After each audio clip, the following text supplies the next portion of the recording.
Just when you think the Eagles can't let you down even more, they do. We are here on the 7th episode of the Odds and End Zones podcast on the great Bleeding Green Nation Radio Network. I'm your host, Shamus Clancy, and with me, Zo, my man, what's going on? What's up, bro? What'd you do for the game on Sunday? You know what? We kept it very casual. We hung out at home, ordered some pizza for the kids, and Nice. then we got some wings and stuff. It's a 4 o'clock game. I know we talked about this in the last pod, but 4 o'clock games are okay with me because I get to get my Sunday errands out the way, and then I can sit down good and get dialed in. And you know what? That first drive, I was like, we're gonna be cooking. It's funny. I know we all know people who went out there. My uncle went out for his birthday. Yeah, you were talking last week. Yeah, so he texted us and was saying that the vibes were incredible. Like leading up to the game, walking up to a ton of Eagles fans, right? I feel like this is our broken record. The vibes are always incredible, but he was like a ton of Eagles fans. And that first drive, the place was going nuts. And then obviously we know what happened after that. But yeah, it was not a Sunday well spent, but not well spent, to say the least. I feel so bad for those Eagles fans because more so than any other road trip, that cost several thousands of dollars all around. Not even talking gambling stuff like we do on Odds and End Zones. This isn't a little, NJ Transit, Amtrak ride up to the Meadowlands and back same day deal. You're staying at the Bellagio there, right? You got those bachelor party seats in there, like you're in the Arizona Diamondback Stadium or whatever. Yep. And they go and lay like an absolute stinker. Not even a game where I think this is what we've been talking about consistently is that they're not just losing games, which you could kind of be expected for a team that I thought they could have made a playoff push, and some people definitely differ on that before the season. But there are no things that like I'm not a moral victory guy, but there aren't even things that you could have a moral victory for from other losses this season. If anything, their one win against Carolina is like a moral loss because they played terrible the entire game and feel like they had a fluke special teams play. That's not a sustainable way to play football. Like, hey, what's your bread and butter? We get like a block punt once per year that we puts our team in good field position for our quarterback to rush for a touchdown. And my dad came over. My dad has like a crazy work schedule this year, so that was only the second game I got to watch with him all season. Oh yeah, watch the home opener, and I've always talked about my dad on podcasts and writing, season ticket holders. Hasn't been able to go to an Eagles game. Won't be able to go to one until the Saints game all season. And by that point, honestly, the season might be over for both teams. Might be tailgating and not going even into the game at that point. I was going to say, yeah. That's happened. The last time I did that was I don't know who they played. It was like week 15, 16 of the 2012 season. I had a couple of my college friends.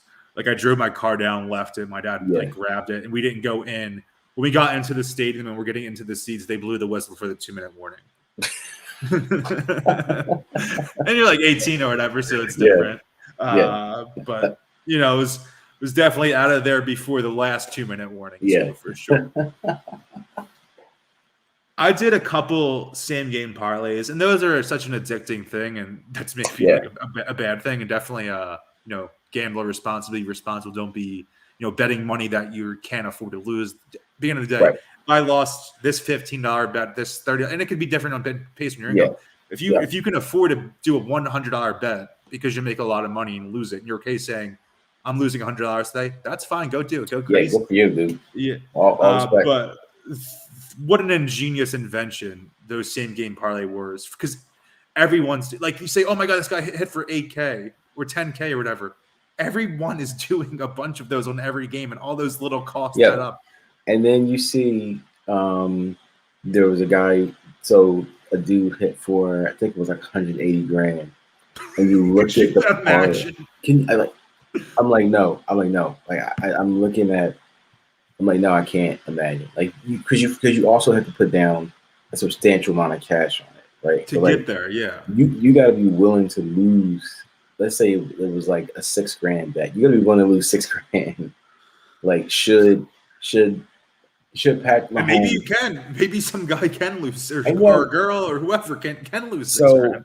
I've always said that I've always thought that the people who bet those amounts of money, they are way more well off than I am. So like losing $6,000 to somebody like that is probably a drop in the bucket because they probably Yeah. got another couple of grand lined up ready to roll. So like, yeah, if you can stomach that, I'm sure it's not the first time you wasted that amount of money on something. Yeah. If there's anything you're going to bet this weekend, I can't. I don't think I'll bet on the Eagles the rest of the season. I'm sure this will change at some No, point. Like, maybe I'm going to the game with my dad and be like, you know what, like this could be fun. The team stinks, but maybe they yeah, just pull one out today. Maybe Devontae Smith, I put him to score the first touchdown yeah, or something like that. That's like, what could the line be that you would bet on the Eagles? Like, they're playing a winless Detroit team. That team seems like they actually like their head coach and they yeah, seem amped up. They have a way different energy. The Eagles are the team that feels like they're 0-7, yeah, and the Lions feel like they're a 2-5 team that's kind of fought back a bunch. And right now, the Eagles are -3.5. There's no line in all of sports betting that I think you should do more than a home team yeah. +3.5. Home dogs always a nice little thing to look at. Always, If you're yeah, getting +3.5, that's like a famous shirt that people wear in like Vegas and Atlantic City and like gambling circles. Like one of my closest friends growing up, he's like legit works for sports books, has for the last couple of yeah. years. But he has a shirt that says +3.5 on it. So I agree, and I think that I'm looking at this, and this is my message, and my caution to all of our listeners and our fellow bettors. This is a Lions team that has been on the precipice all year, and They they play gave the tough. Rams a scare. Right, they gave the Rams a scare, and they took the Vikings literally down to the wire. They play tough, and they play very, very fast, and you hit the nail right on the head. They're a team that looks like they at least enjoy their head coach, and they definitely play hard for him. Like they may not be, they're certainly not the most talented, but the guys that they have they play really hard to the end of the whistle. So I think that we could be looking at a tight game going into the fourth quarter. I would be highly shocked if it's a blowout either way. I think that this is going to one, this is not going to be the prettiest brand of football for anybody. I will caution folks with that. And two, I think that when you're 0-7, you're desperate, right? So I think they're going to throw the entire kitchen sink at the Eagles. Ironically, though, speaking of bets, our guy for sure in Prep Brotherhood. Their I've been very waiting to best, talk about them. right? Their very best player doesn't really see. They don't feature him until the fourth quarter. It's the oddest thing I've ever seen in football, dude. Seriously. If they use him the way that the Eagles run defense, I don't know the numbers. I don't know what they're in rush DVOA or rush yards Yeah, per game. But based on just the eye test and what you saw against Tampa Bay, what you saw against Detroit, when you see against guys, maybe they're not the greatest running teams ever. Dallas right. is obviously, but you have these talented backs. They're able to destroy this Eagles defense because Fletcher Cox just isn't Fletcher Cox anymore. Brandon Graham's gone. As good as he is, and as iconic as he is as a Yeah, pass rusher, he's probably actually better as a run defender. And again, that's which not a is slight to his pass rush at you all. can tell they miss him. Yeah, Yes, and linebacking core. And I think I might do a pod on this later in the week in terms of the Eagles' yeah, uh, bad positional valuing and how things have kind of been a horse show theory where you devalue something so far that yeah. you're like up your own butt and like you need to have like, oh, the running doesn't matter. Like actually you need to have like a good running back, and the Right, Eagles need to know that. And like linebackers don't matter. Like obviously you want to pay like a safety or a defensive end right. or an offensive line more money than linebacker, but you also need players in your team that can tackle and stick tight ends and slot receivers. They don't have any of that. So I don't know what the lines aren't out because it's still early for people who are listening to this. We're recording late Tuesday night after the Sixers just got demolished on national TV by the Knicks. Yeah, by the Knicks. And they're going nuts outside MSG right now. Oh yeah, I'm jealous. I'm very jealous. I'm so jealous. I'm so jealous. I honestly wish I was there. I don't even care as a basketball fan. I'm sure it's electric. Have you ever seen a game there? I've seen a game there. I've seen a Big East tournament game there. I've never seen a Knicks game there though. I was lucky enough in college to have a roommate who was just as crazed about basketball as I was. So we went up for a Big East tournament game, and the second time I was there, we took a tour for my birthday. But man, it is as palatial as they make it out to be. It's a sight to behold for sure. And one of the super cool things about it is the train. You take the train up, you literally get dropped off. Right. It's perfect. It's perfect, honestly. It feels like a movie when you're coming out of Penn Station and you see that there. I've been there once.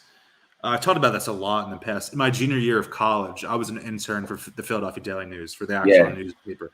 And just because of how short-staffed they were, I was basically – I was only getting paid part-time because I was a student and going to school full-time and doing this and, writing for Liberty Ballers and stuff like that. But because they were so short-staffed, I was kind of working as a full-time employee at the same time. And just the way college basketball season developed, I ended up becoming essentially their Temple beat writer. That's awesome. Temple made the NIT championship. Not even the tournament. It's the NIT. And it was at Madison Square Garden. They were playing Miami. They lost the game. But I got to sit on press row. Press row isn't like the Sixers where it's all back. You're sitting baseline. It's right there, right there, on the floor of Madison Square Garden. I don't care. That's a Temple Miami NIT game. The loser bracket. That's awesome. It was the most incredible experience. That's terrific. And I've interviewed some of my favorite Eagles players of all time, and I still think maybe just sitting there and soaking it up at 20 years old was for sure. mind-blowing. And I'm sitting there next to Mark Naraducci and Mike Kern, these Philly sports writing legends too. It was awesome. Shout out to Mike Kern. He got his thanks. I got to go to that. Today. I've never had their turkey. I don't know. I'm not going to call it the what a convenience store chain calls theirs because I don't want to give them any publicity. But their Thanksgiving sandwich with turkey and stuffing and cranberry sauce looks awesome. It's awesome. Definitely got to pick one up in the next couple of weeks. Yeah, highly suggest. It's really, really good. I've only had it once since they've been debuting it, but it's good. It's decadent too. If you have one, make sure you don't have anywhere else to go. You're gonna be playing it on the couch afterwards. Yeah, don't wear a nice shirt either. Yeah, don't wear a nice shirt. Seriously. I'm wearing my pajama joggers right now. I was feeling I had a slight cold, not COVID. I've gotten a couple of COVID tests and I'm fine. But I had the knit hat on inside. If you can watch this on YouTube, subscribe to the BGN YouTube channel. The link will be in the podcast feed. But I was bundled up today because I went for it was the most Philly thing ever. I wasn't feeling well the last couple of days, and I went to go pick up some food. Some groceries, and I went outside, and I'm from Philly, so I wear a Flyers windbreaker and then shorts, and it was really 53 degrees out, and I was I thought I would. I'm just a big guy. I would assume I would have sweated so much. When I got home, I was I probably should have sweat out this cold instead and got all bundled up. And I'm at home. I'm texting Ashley. I'm feeling sick, everything like that. But DeAndre Swift, how's she feeling? How's Ash feeling? Good. On the couch, he's getting back into Pokemon Go. Oh yeah, we'll leave her alone. That's it. We lost. It's good. I don't necessarily want to say what the building is because I don't even know what the real name would be. But the apartment building we live in is some kind of land hotspot, a hotspot. I don't know the terminology. Yeah. So it's apparently if you're over here at some point. The kids are into Pokemon Go, bring them through. But talking about another guy from Philly, if you want to do a Philly bet this weekend, don't bet on the Eagles. I think DeAndre Swift would be the guy, right? You probably have a little bit more insight into them because I know you follow him super intently, way more than me. And he had some nice plays. He had a great catch and run. He's way better as a receiver in the pros than I expected him to be. I think that was a thing where in college where he maybe wasn't asked to do that a lot. And also a thing where we talk about Georgia running backs in the past a lot is they're so fresh. They have so many guys rotating in and out. So, these guys are uber talented, but you don't know exactly like what their specific concrete skills are. And he's amazed me as that. He had that great run last week, but I don't know if you could take alternate rushing yards line or whatever it might be. $150. Like I think back to that 2015, the Eagles lost to a bad Tampa Bay Buccaneers team at home. Doug Martin, like 1 or 2 years past peak muscle hamster era, rushed for 235 yards, and the Eagles lost 45-17, I believe. No, I don't think it'll be a 45-17 loss, but I could see the Lions winning and it not being like necessarily a super close game. Yeah. And Swift goes for like $160. It just like absolutely destroys Alex Singleton like in the red zone or like on a quick out and up where maybe he doesn't have 160 rushing yards, but maybe yards from scrimmage too, because like we're saying, he is really talented as a pass rusher, as a pass catcher. And we're talking about positional value, and the Eagles have absolutely nothing at linebacker. And that's where really he's been making his money. I mean, like you said, like, he hasn't at Georgia. He wasn't really asked to do it that much because he was also for the first 2 years of his career he was splitting time with 2 other NFLers, right? So with Sonny Michel and Nick Chubb. Like, I mean, imagine that running back room. Do you remember that account that was popping off for a bit? It was like at college athletes or college athletes. They would post like all these, like their issue was they posted too frequently. Yeah. Initially, and then they just ran out of material. I was going to say they're just a self retweet account. There was which I respect. Yeah, it was college basketball one like that too, and the same thing. They ran out of content. Like their issue is, and it's it's a shame too because these guys start these accounts and it's actually good stuff, but they forget, like they never come up with an algorithm. So if you tweet all your good stuff in a month, you just become a retweet account. So people, you wait for the Georgia Nick Chubb game post when the Browns are playing on Monday Night Football. Yeah, or something like that, or Georgia's playing Bama in the SEC Championship. Not an elite poster like either of us or Jeff McDevitt out there. We do our best, right? So I feel like another. It's funny. Another thing I was thinking about earlier is the Lions try to do this like weird 1-2 punch where like they don't really Swift to it's the reverse. So they're not really asking him to take it from scrimmage a ton. Like they'll split him out and like if he's in there, he's most likely going to run a screen or like they're going to do a nice pitch or toss. But like Jamal Williams is their bell pile, right? So like he's another sneaky. Like if you want to do like an alternate yards for like 50 or something. Pick him up in fantasy. I was going to say, like, I literally would pick him up in fantasy because if they get into the red zone, unfortunately, it's usually not Swift who gets it. It's Jamal Williams because he's like the heavy hitter. And then, like, their wide receivers are, TJ Hawkinson, I think that's how you say his last name. Their tight end is like Jared. He's kind of like what we thought Goddard should have been. Like, I'm not saying Goddard is like bad. I've always been a fan, and I think he's still like a top 10 tight end. Closer to top 6-7, just pure on talent.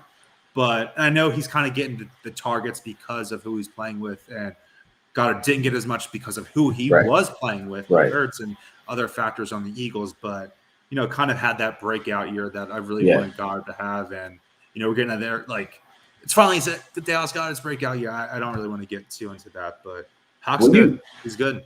What do you think? What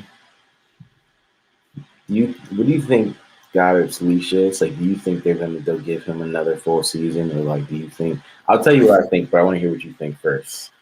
I don't. So before the season, like, I'm not talking like June, July. I'm talking September, like early in the week. Ertz came out and said he like reconciled with the organization and things seemed good, and it was just a total 180 from 365 days prior when he had that fight with Howie. And Goddard made a comment to the media. I don't know if you remember. It was like things stalled out. I'm like, wait, are they actually going to keep Ertz over, and I was like, he's probably going to be cheaper. Yeah. And Goddard's hurt pretty often, and he's in. I wouldn't say he's hurt often. He plays an injury-prone style. Yeah. He's very physical, and that's what makes him awesome. Like when he's doing well, you're seeing him crush defenders. But that's one of those things where you're talking about like a quarterback who takes a lot of hits. He's taking a lot of hits. And Zach Ertz, who has had some injury issues, he did in 2020. But maybe someone you thought could age a little bit better because game less based on brute strength than Goddard is. So I'm thinking yes now, but I don't want to pay him, I don't think he's not going to get Kelsey money or Kittle money or anything like that, or what Mark Andrews got even. Yeah. I think he's going to get like above market deals because that's what happens when NFL players do reach free agency. Like if you're good, someone's going to pay you because rarely do good players become available in the NFL. And them trading Ertz makes me feel like, okay, they're going to keep him. I think Howie wants that pick to like look good and say, hey, he was our top pick after the Super Bowl. Yeah. We're really invested in him. We think we're getting him for a discount because he hasn't played a lot. He has so much room to grow because he hasn't had enough time to show it on the field, stuff like that. But it just feels like a weird situation with him. A lot of that's just on feel, not only concrete info. I'm not an insider. You're not an insider. We're not. That's not about me. Just something seems a little off with him in the organization. Maybe it was just that one comment. I'm reading too into it, but I can't imagine he's super. And there was talk too, right, that they were iffy there because they thought they might trade him for Deshaun, right? Or something like that too. There just seems to be an iffy connection, and I'm not sure how sold they are on him long term. Swaggy's theory is that they are getting Gesicki, not based on anything concrete, but like he goes, they bring Gesicki in. And I think Gesicki is, at least this season, is performing better for him. Obviously, you have some midnight green goggles on, where I think God has always been a big backer. Yeah. But I think Gesicki right now is playing better football than him. Yeah, and I like him. I think he's more than serviceable. He's super duper physical. He's a guy who I think sometimes, for as skilled as he has shown to be, or as flashed to be, he doesn't always show that. And I think that inconsistency might be where the disconnect is with him and the team. I think the team may be asking for that, and he's like, "Oh, well, I'm doing the best I can." Like he strikes me as a I'm doing the best I can type guy. Like he's never gonna be like, "Oh, well, you don't pay me to go across the middle." I think he's more of a I'm just doing what you ask me type of dude. But I don't know if he'll ever be the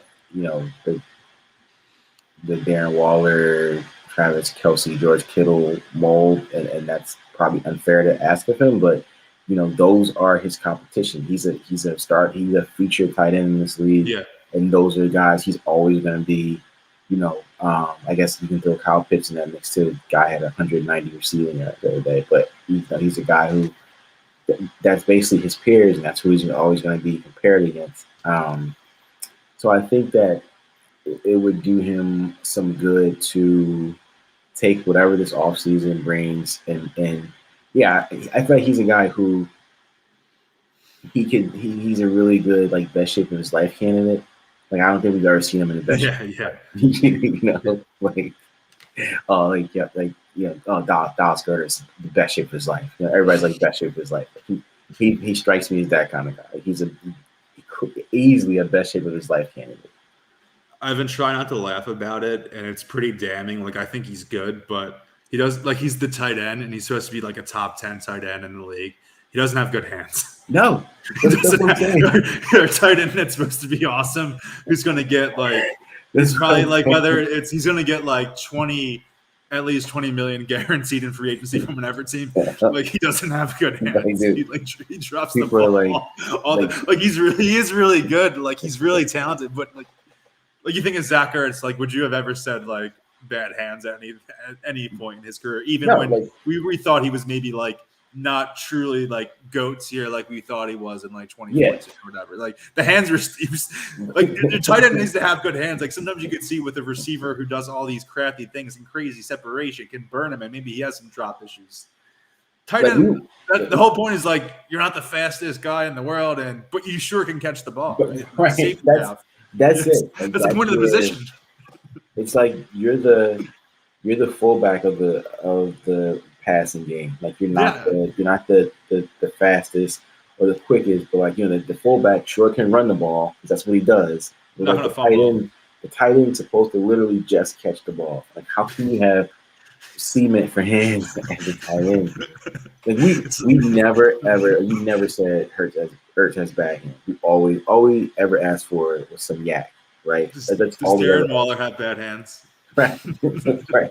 Like, which tight end has like bad hands? Like, and again, like I've always been a Goddard fan, and it's just one of those things hit me right now. I'm like, wow, we gas up this tight end, myself included, over the years, and even this year, and we talked about in the podcast last week. Maybe take some Goddard prop bets because Ertz was gone, and I think he might have had like 60-ish yards, which isn't terrible. And one of my props, I had him 6 catches and 62 yards, or 65 yards, 60 yards, whatever. I don't think he quite hit the receptions mark. Yeah, it was a pretty good performance when his first Ertz came out there. But like, we're gassing up a tight end who doesn't have great hands. Like, it just sums up the Eagles' experience, specifically this year, where just everything feels disastrous.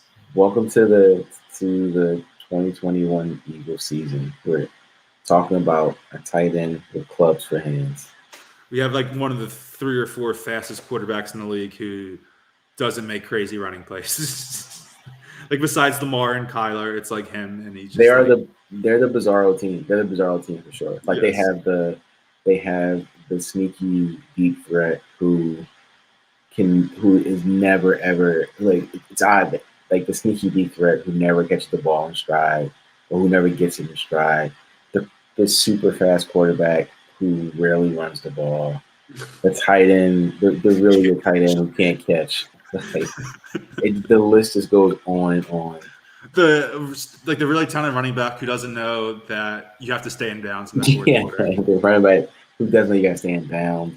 Like, they just leave the blooper reel sells itself. Just play yakety sacks on the YouTube highlight for the season. Because I think I saw, I forget what they were saying it during the game, but like the offensive line, I think, is like the most penalized offensive line in the league, something crazy like that, and it makes the most sense. They just we're laughing and keep crying, but it's definitely like Walter White under in the in the hole laughing or like laughing crying.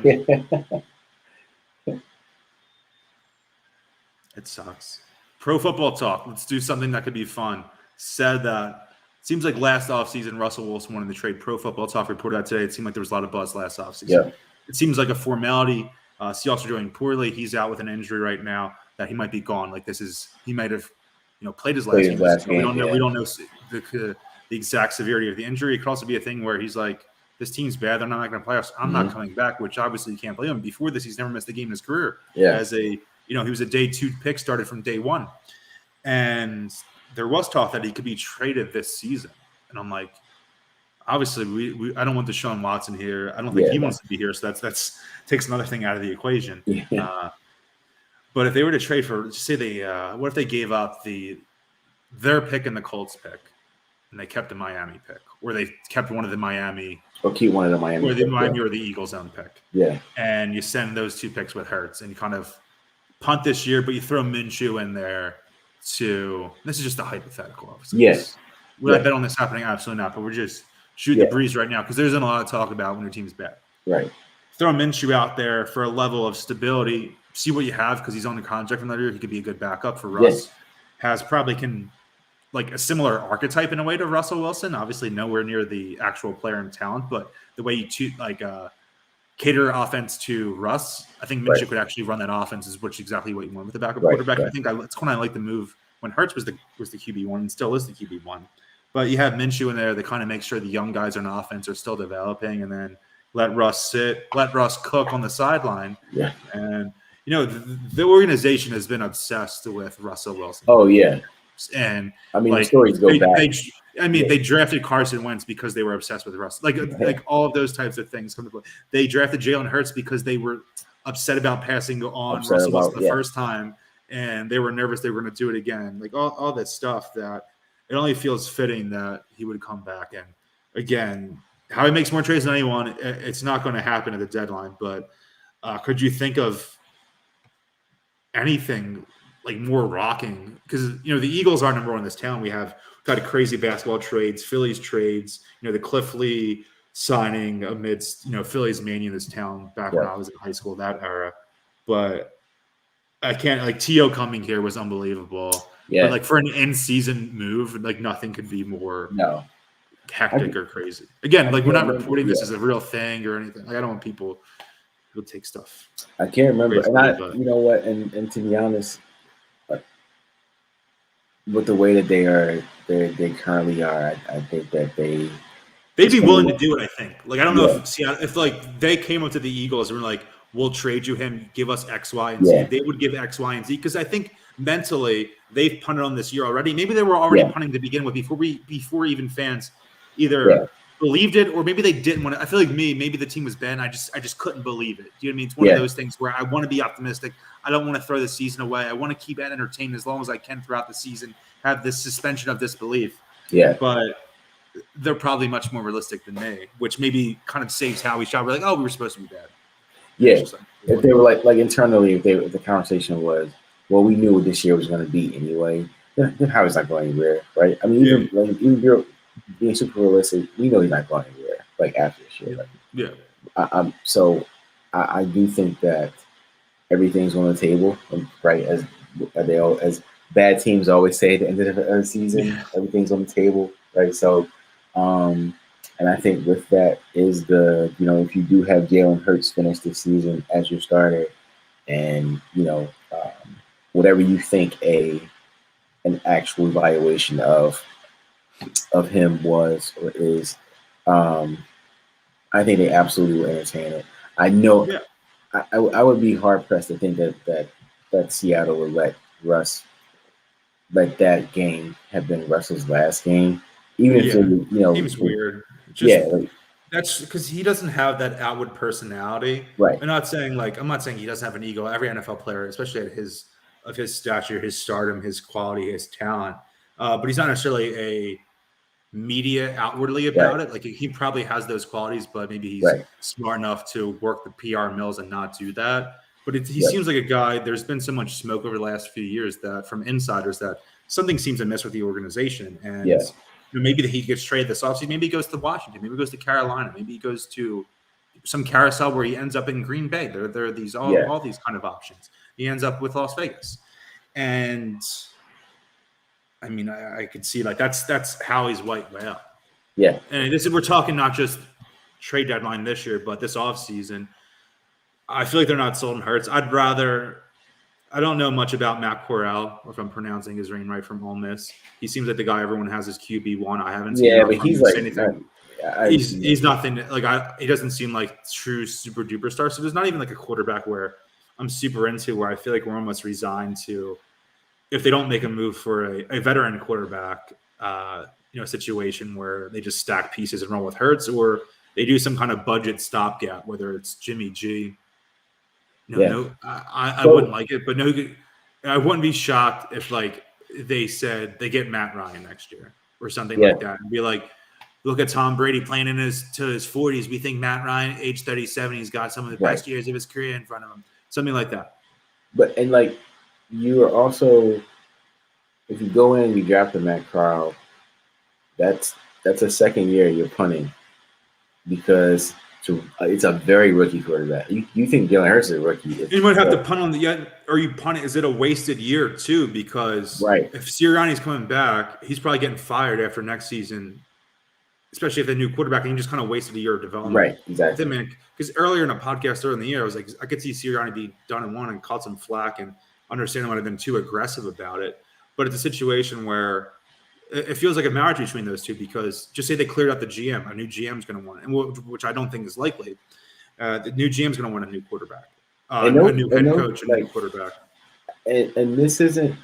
There's guys on that team that are long in the teeth. Like we made this. This is more, for all intents and purposes, this might be Jason Kelsey's last year.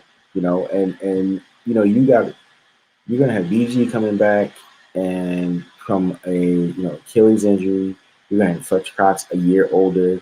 to have Slay, Darius Slay a year older, Rodney McCown a year older, like that. Those guys aren't built to punt years now; they're built to win now. So like you either have to you got to make your move now, or you have to jettison the entire ship and tell those and be fair with those guys. Like, look, we love you, but you know we're burning it all down and we're rebuilding. So we're sending you to Miami, or we're sending you to Denver. You know what I mean? Like, it's got to be. It can't be in between, because we've seen it. We've seen it in basketball, which is why we all were so on board with an actual tank, right? From our guys, you can't be middle of the pack, because middle of the pack gets you nowhere. Because all you do is wind up being a proverbial either 15, top 15 pick, or top 20 pick. Or a 9-7 wild card team, right? Because your defense had an abnormal year. Right. You're not good enough for 7-9, but you're good enough for 9-7. But it's always one weekend and done. And so like it's got to be one or the other. And I don't know if they're having those conversations now, but it wouldn't surprise me if the new guy, if there is a new guy, comes in and says, boom, boom, boom, we're out. Like this is a rebuild. It's gonna be an interesting off season, as always is around these parts when it comes to sports. I feel like Jeff Flory, because he has a lot of power in the organization. We've said that for a while, and maybe he always has, and we didn't really notice it because they were winning and it didn't matter as much. But when they're playing poorly, we get more worked up about it because we have to put the blame on someone. And I say that as someone who does put blame on him. I'm not saying it's wrong that fans do this or media members do this. He doesn't strike me. He seems like a guy who wants to be on the forefront of analytics, the revolution of football, be a progressive football mind. Yeah. At the same time, he doesn't strike me as a guy, and he's a little older now, not like Arthur Blank old or anything like that, but in the sense that he doesn't strike me as a guy who wants to rebuild. Like, I think when they even made the move for Wentz, there was talent around that team. That wasn't really like a true rebuild. That was they just got a quarterback and they added it to a kind of good roster. And then we saw a year later that equated to a Super Bowl run. So I don't know. Like, it's going to be, like you said, it's an interesting offseason. It'll be weird, and it'll be a crazy inflection point where this year, next offseason, it sounds stupid to say, like, this offseason decides this. Like no crap. Obviously, the offseason is important, but like in 5 years, we'll look at this upcoming offseason as the true inflection point of the season, not the 2021 offseason, but like this specific offseason where they're going to make a decision on quarterback that affects the next couple of years. Either way, coaching either way, those type of things. And I think you're right. I don't think that this current leadership is fond of tanking or built for a tank or built for a rebuild.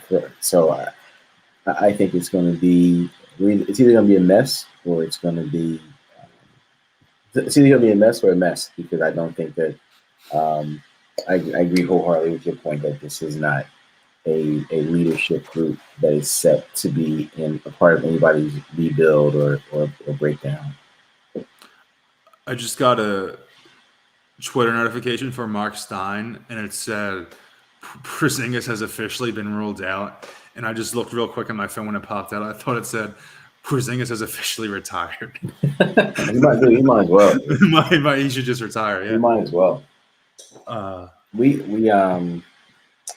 I'm looking at the rest of the lineup. Do you have any lines that we'll wrap up there? Any other lines that jump out to you? Anything on? I'm not looking at lines, but Thursday night should be the best game. Could be the game of the year, I think. Green Bay at Arizona. Green Bay, Arizona. Yeah, that's the game I was looking at. I like Arizona a lot. Because Devontae Adams is out, right? He'll be out with the COVID. Yeah, he's probably going to be out. And Alan Lazard is unvaccinated. I think he'll be out. Okay, so that line makes a little bit more sense there. Aaron Rodgers had some memorable moments in that stadium in playoff games too. I'm thinking back now. 2 playoff losses. Do you remember that? It was against Arizona. He had that fourth end of regulation Hail Mary. Yep. He had a really famous game against Warner's Arizona team It was like in the first round Yeah. in 2008 where it was like another overtime game, but he ended up losing that one. I think Yeah. Cardinals might have had a defensive touchdown on a fumble or interception. Not many games really striking my eye this weekend, I would say. Yeah, I this think is kind of a bad slate, man. this slate sucks. I'm itching for 4:00 on Sunday. Like, Yeah, let me get on with the rest of my week. Like, with the rest of my Sunday. Yeah, this slate is not appealing, not easy, not good on the eyes. There's gonna be a ton of good NBA games this week. If you are, for everyone listening, watch and bet the Charlotte Hornets. They're a really, really fun team. They are fast. They dunk on people. They shoot threes. They love playing with each other. They're everything that I want the Sixers to be. They are a really, really fun team. They're super fun to bet. Nice little parlay on a couple of their young guys. Another fun team, the Bulls, currently 4-0. They are again they're super fun. They play hard on defense.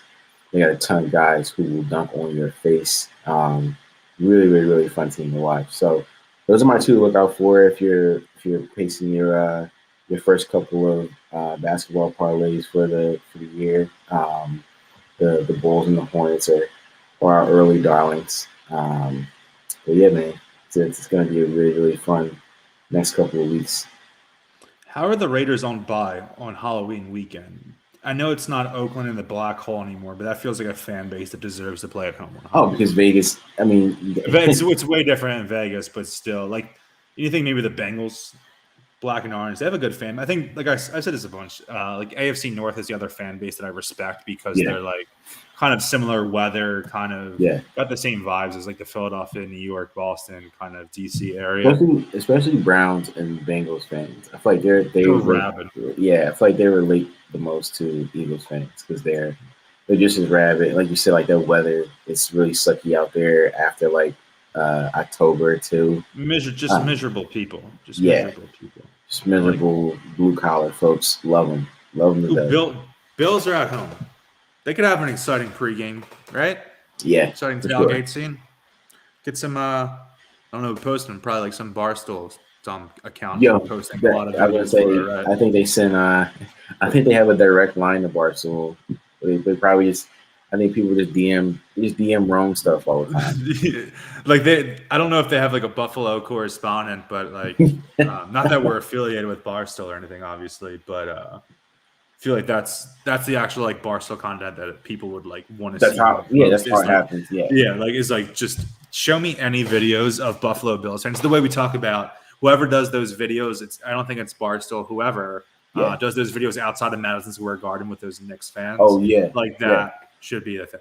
Whoever did those videos, I want to see whoever does that. Yeah. I want to see whether it's just random people on Twitter who are taking those videos at Buffalo Bills tailgates. Like, show me that and make them blow up on TikTok, go viral, some random account, whether it's Sports Illustrated, whatever account. Someone needs to go find those. I don't care. Yeah, send it everywhere. Sports. That's what we tune in for. That's the content we love.